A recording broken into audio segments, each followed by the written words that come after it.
What's up, everybody? Welcome to Buy West 3 Raw TV. So tonight, let's get into some shit. Synthol.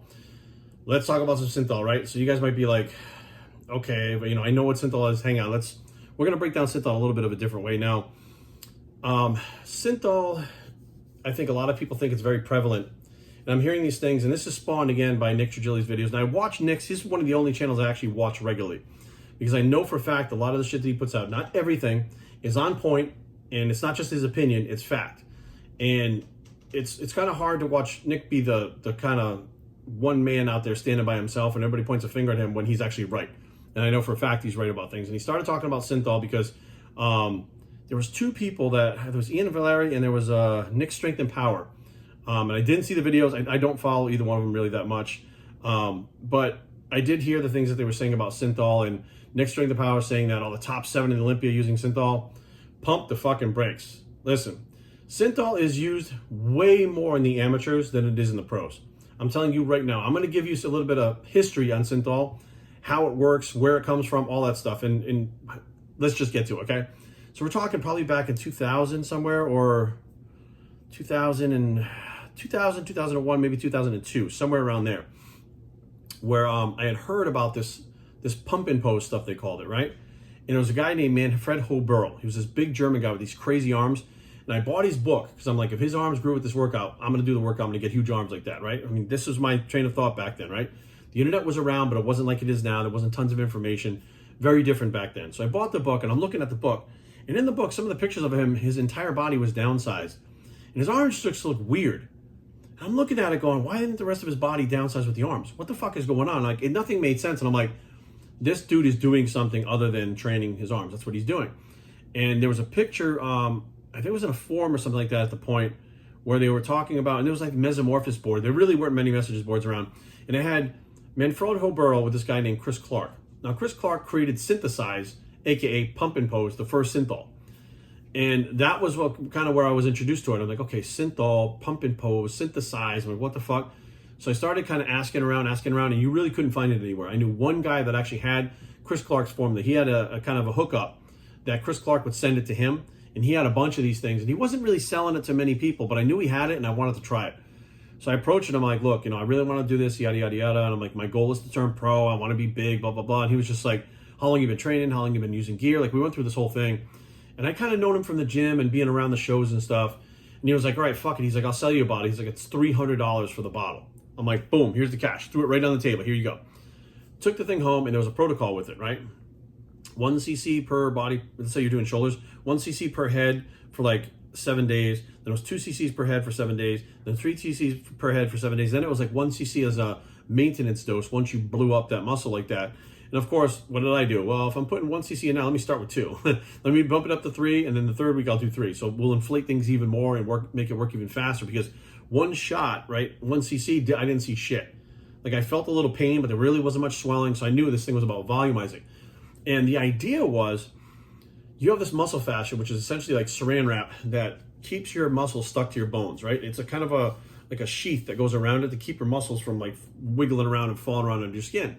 Now, this fascia, as the muscle gets bigger, as it stays tighter, because you weren't blessed to have these big giant muscles, this fascia could keep it constricting a little bit and restrict your growth. So if you could take the Synthol and stretch that fascia out, eventually when the Synthol dissipated and your body absorbed it, you would have more muscle there. You would actually have grown new muscle, and it would be permanent. That's what the rumor was. Again, no science behind this whatsoever, but Chris Clark was promoting this shit like that, and it was all underground. There was no way to find out how to use it, and it was all underground, right?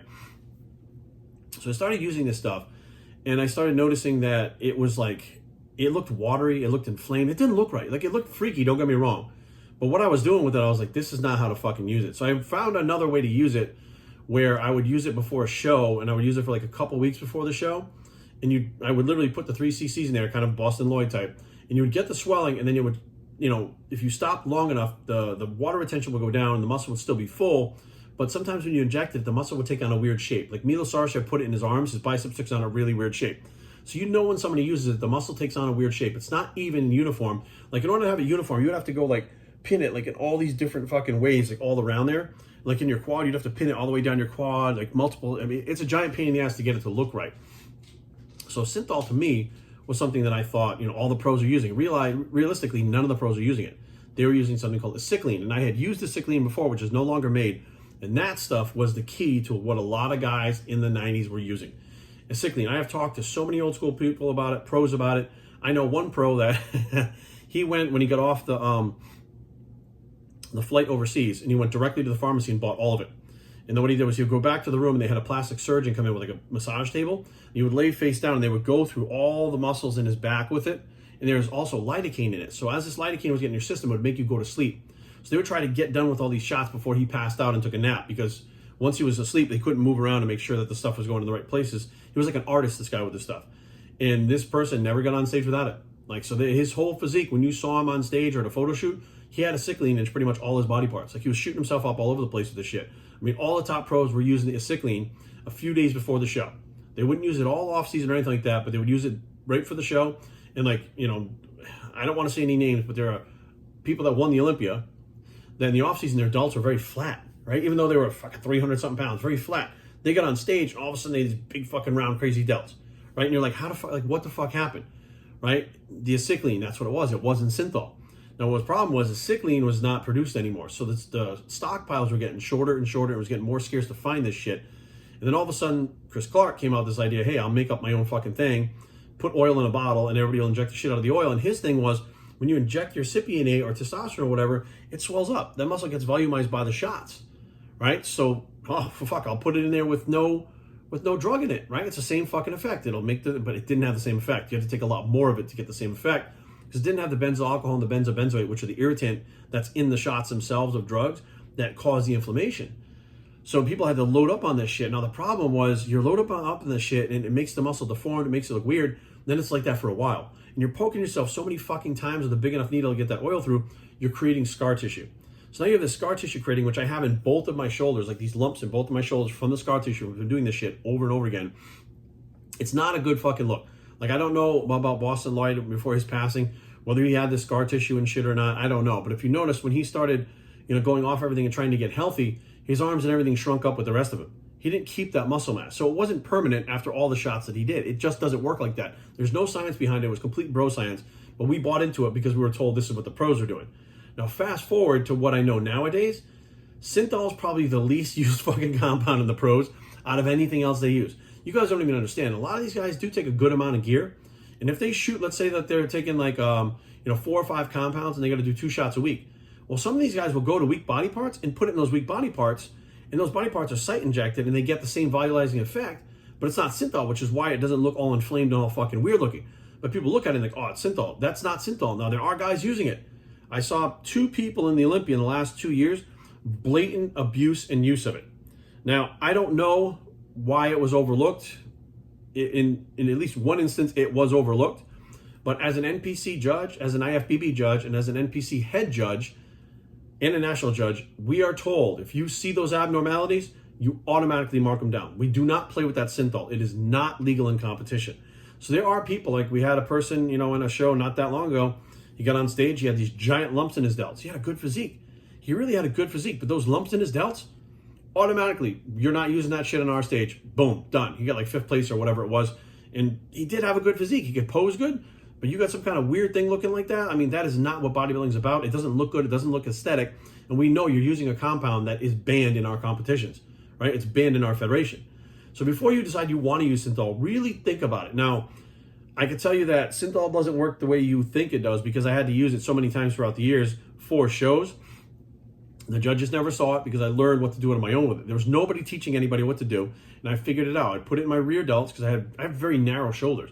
In order for me to get that 3D round look, I got to put it in each half of my deltoid to get that full look. So I figured out a way to put it in there that made everything fuller but didn't have the triangle delts. Now, there were times where it did get out of control and the scar tissue popped up and it was just a fucking mess, and sometimes it didn't look good, right? But I was able to get massage therapy, bring it down. There was a lot of bullshit, but I also did a lot of shots on my shoulders in general throughout the years. So probably not the best place to put that stuff. But realistically, there was the one pump and pose synthesized, right? There's one called painless pumps, which I never used. There was one called, there was another pump product, it was called, whatever it was. And then there was the one called SEO, Site Enhancement Oil. And check this out. This is actually pretty cool. This is actually an old bottle. I don't even know if they make it anymore. An old bottle that was sent to me. See, we got dust and stuff on it.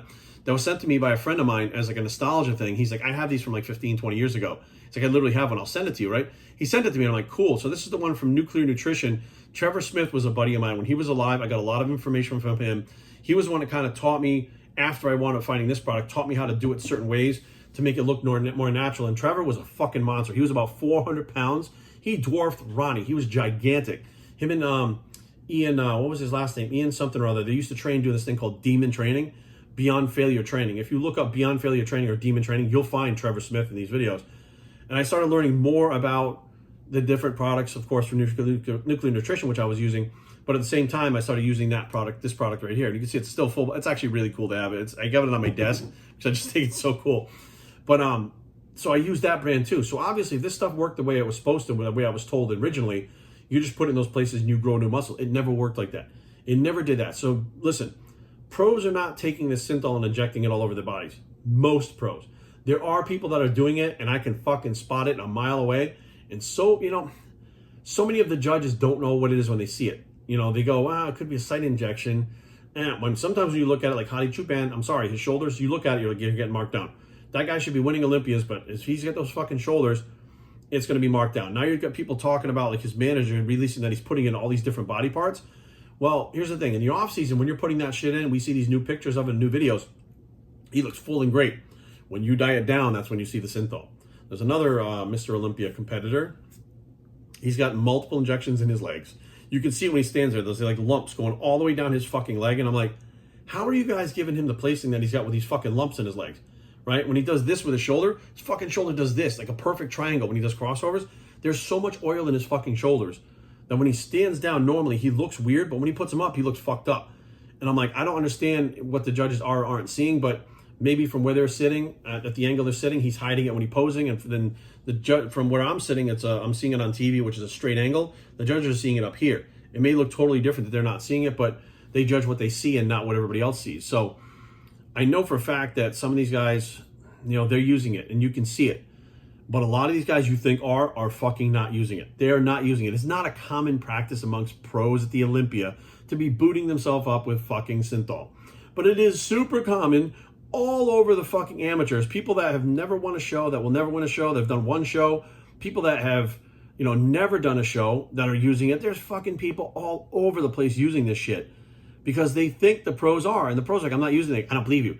I don't know why nobody ever believes the pros. Like, they're lying. Dude, everybody fucking lies all the time about everything, pretty much, right? If you ask a fucking race car driver if they're doing cocaine, they're like, no. And then you see them like, no, I don't do cocaine. What are you talking about? Fucking, dude, whatever. Like, everybody fucking bullshits for some reason. They don't want to fucking tell the truth. I don't know why. But realistically, the Synthol that you guys think are running around right now in people's bodies is not there. And you can tell when they come off and they shrink up, their body parts will shrink. And you'll notice that the body parts they put the Synthol in, they don't necessarily shrink. They shrink volume-wise, but they have these scar tissue that makes it look really fucking weird. So mark my words, there's going to come a time where you see these guys where they downsize for whatever reason, whether in a tank top, on a vacation or whatever, when not taking drugs, and they've downsized muscle-wise, and you're going to see for a fucking fact that they got lumps and shit everywhere. I'm telling you, it's going to happen, because these guys, the ones that I'm talking about right now, they're fucking loading up on it. These guys are loading up on this shit to try to fucking create new body parts. And I don't think it's the right idea. They're trying to do the same thing that Cycline was. The Cycline was a steroid. It was a steroid. It was technically classified as a steroid, but I don't think it actually had any anabolic activity. But it was classified as a steroid because it was one of the drugs that were used during the 90s when the steroids and things that were used for bodybuilding, they were classifying anything that you would use. Like if you used a glass of water for bodybuilding, it was like steroid. I mean, everything was being classified as steroids, even if it wasn't, because it had some type of effect and it was a drug, it was automatically a steroid. So now we have the Synthol thing out, and it's legal to buy because it's like posing oil. Just rub it on. Who to fight? If you're fucking sitting there buying this shit going, I'm going to get swole tomorrow, more power to you. God bless you for fucking thinking that works. But they come in like sterile bottles. Why do you think it's in a sterile bottle? Why does oil have to be sterile? Unless you're fucking injecting it, right? But there's a lot of people out there thinking, oh, this is it. This is the thing that's going to take me to the next level. I promise you, every single time, whether it's Synthol, growth hormone, insulin, when you think you found the thing that's going to take you to the next level, you are fucked, because that is not going to do that, okay? What's going to happen is it's going to be a piece of the puzzle that brings you to the next thing, but there's all these other fucking things that you got to do, and it's not one thing. So before you think you go out and get a bottle of Synthol and start putting it everywhere, think about it. Now, I can also tell you right now, no studies, no data, but the guys that used heavy Synthol, okay, used good amounts of it for good amounts of time, have all had kidney problems. And I mean fried fucking kidneys. Now, knock on wood, I've been lucky so far. Okay, I've always had kidneys that were okay. My family genetically has kidneys that are slow kidneys. The doctor likes to say the filtration is slow. But realistically, using that stuff, I didn't really see an effect like that from it. But I'm also only 46. So I don't know in the future if anything's going to be damaged from that. I don't know. But I can tell you right now, there is definitely a link between using Synthol and kidney damage, on top of the fact that, you know, your body metabolizes that shit. It's got to go somewhere. It doesn't just sit there forever. And there was also times where, and I'm not trying to scare you guys, but I'm trying to tell you the truth. When you put that Synthol stuff in there and you go to put it back in there again, you poke the pin in and you draw back to see if there's any blood, and you draw back and all this milky white fluid fucking comes in it.